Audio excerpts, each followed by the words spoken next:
Welcome to the Fox's Den. I'm Roxanne and this is the kitchen segment. And today we're going to make a pea salad with pesto and Parmesan, and I'm telling you, it is delicious. So, I live in a town that's a farming town, Hammonton, and I don't know anybody that grows peas. So getting my hands on fresh spring peas is not easy. However, we all have a grocery market and we can go to our local grocery market and get them frozen. So I use frozen peas because canned peas tend to be mushy. And what I do is I blanch them all for like 1 minute and they become this beautiful bright green. They are thawed first, and I will show you what that looks like. When the water comes to a boil, just drop the heaping cup of peas in there. They are frozen peas, but I thaw them first.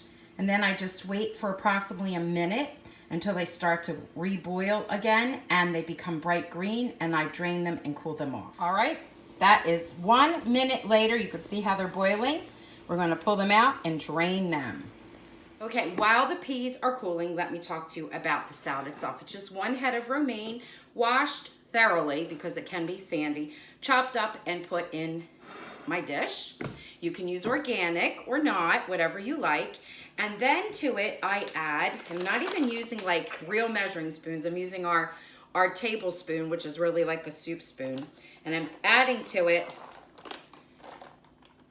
1 and then 2 spoonfuls of pinoli nuts or pine nuts. Sorry. Then to that, I'm going to add dried cherries. Now these are a tart cherry. They're so delicious. And I'm gonna add 2 tablespoons of those. Oh, they're clumped together. I have impeccably clean hands. And I'm just spreading it around.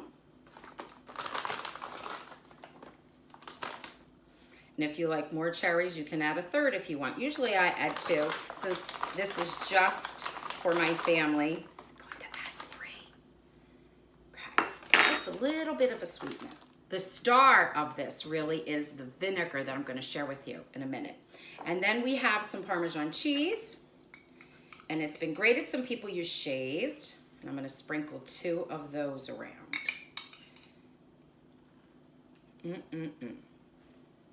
Yummy.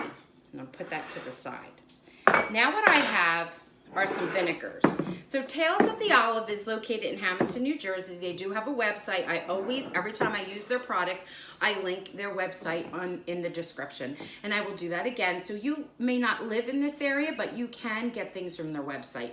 It is amazing in there. So these are their vinegars. They have white balsamic vinegar, and then they have the dark, and they have wonderful flavors. This one right here is a cranberry pear. This one here is what they call their A premium. It's just a white balsamic. It is to die for. And this is the star. We're gonna use this one because it is a cherry, a black cherry balsamic vinegar. And we are going to add this to an already made pesto sauce. This is, if you're not making it homemade, this is my favorite. Not sponsored here, I'm just telling you my opinion. And it's called Simply Pesto, and it is by DeLallo, DeLallo. And I love it.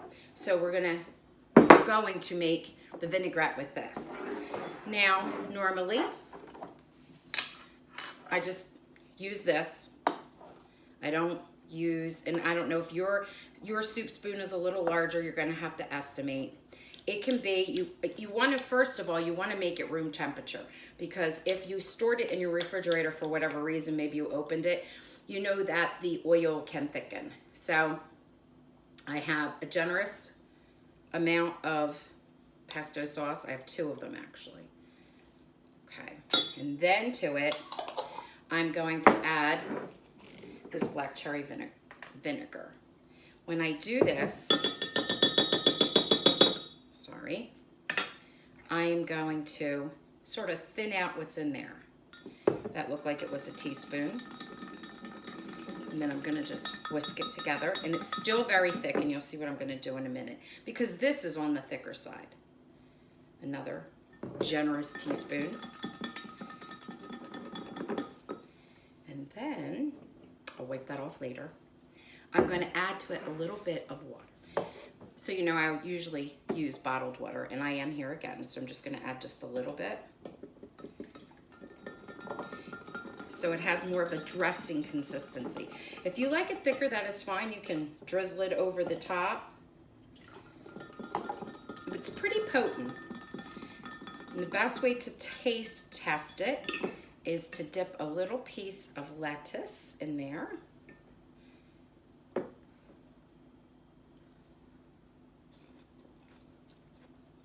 Perfect. It's earthy from all of the, it has like an earthy olive oil. It also is earthy because of all the basil. There's a sweetness to it. There's a touch of like a hint of taste of garlic. Oh my goodness, it's really good. And then you can drizzle it over there. Before we add the vinaigrette, we're gonna add the peas. They should be chilled now. Okay, I wanted to make sure that the peas were nice and cool, because if not, it melts the cheese that's in there, and I don't like the texture or the feeling. Not for this. I like everything to be cool and crisp.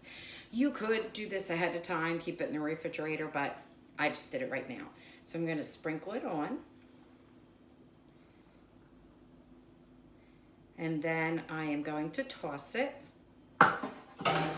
And nothing fancy here, just to mix it up a little. Get everything mixed up. I can hear the crunch. Oh my goodness. It's really good because it's sweet and salty and crisp and cool. And has that earthy flavor from the pesto. It's really good.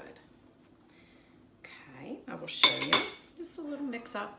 Very easy.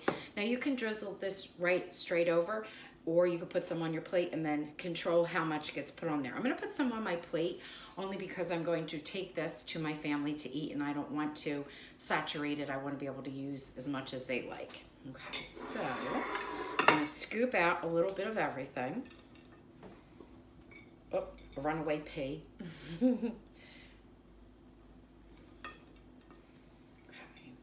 So I have like 2 scoops there. Put that aside. Take this out.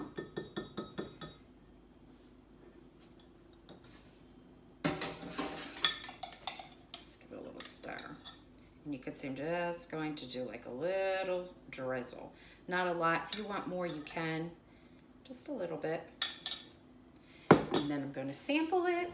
It's so good. Show you up close.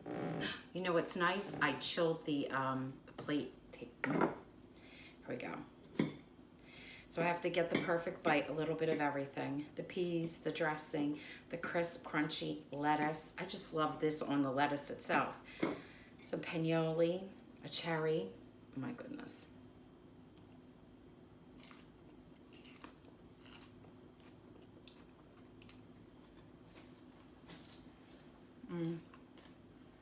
The combination of flavors is so delicious.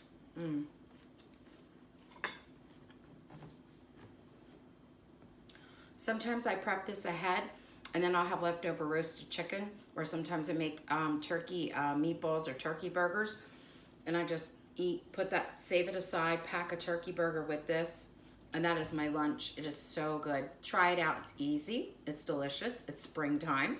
Maybe you can get your hands on some fresh peas. I could not, but frozen peas work just as well. And don't forget, check out the Tales of the Olive. I am not sponsored by them. I'm just telling you they have good quality, amazing things. Thank you for tuning into the Fox's Den. I'm Roxanne, and you enjoy your day.